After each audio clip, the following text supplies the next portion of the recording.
So, good morning guys. Kay morning mo niya na in a video. Adi ako yan na, nag-uusa.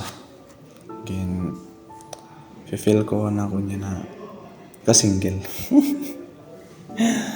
Balita agin, idindit ko lang balita tak sarili. Kaya syempre, 5 months na ako nagtatrabaho. 5 months na ako nawaray pahuway. May pahuway ka day off. Itong pahuway ba nga, mag-enjoy ka, maganda, ano yung stress na mawala. Pero sa tinuodla, hindi rin ako nga na nag-i-enjoy. Or na tatanggal tagstas kita nakikita nga da, nag-holding hands na uyab. Mag-asawa, makaka-relax ka ito. Balita, hindi rin man lang kita puros trabaho la.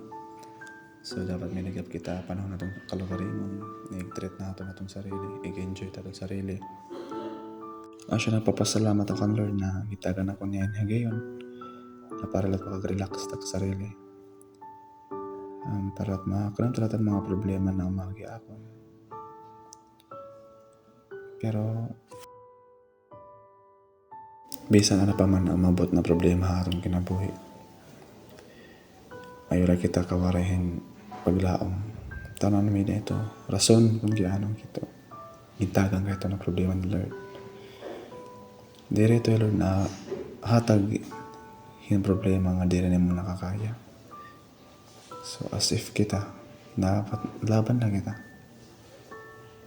Di rin natin kailangan problema kung aano ko ini pag overcome ng mga problema. Ako kasi usa nga tao na bisan ta ko na problema, nakatawa lagi hapon. Ang advice ko lang iyo, katawa lagi tayo kami. Di rin po pag kinatawa lang. Bangin kailangan mabilisin na no, kaya tayo minis. Dapat maging smiling hapon kita. Diri kita ang padarat at problema. Mawawala gyud ito. Tapo lagi no. Asya lahat to, manda mga salamat.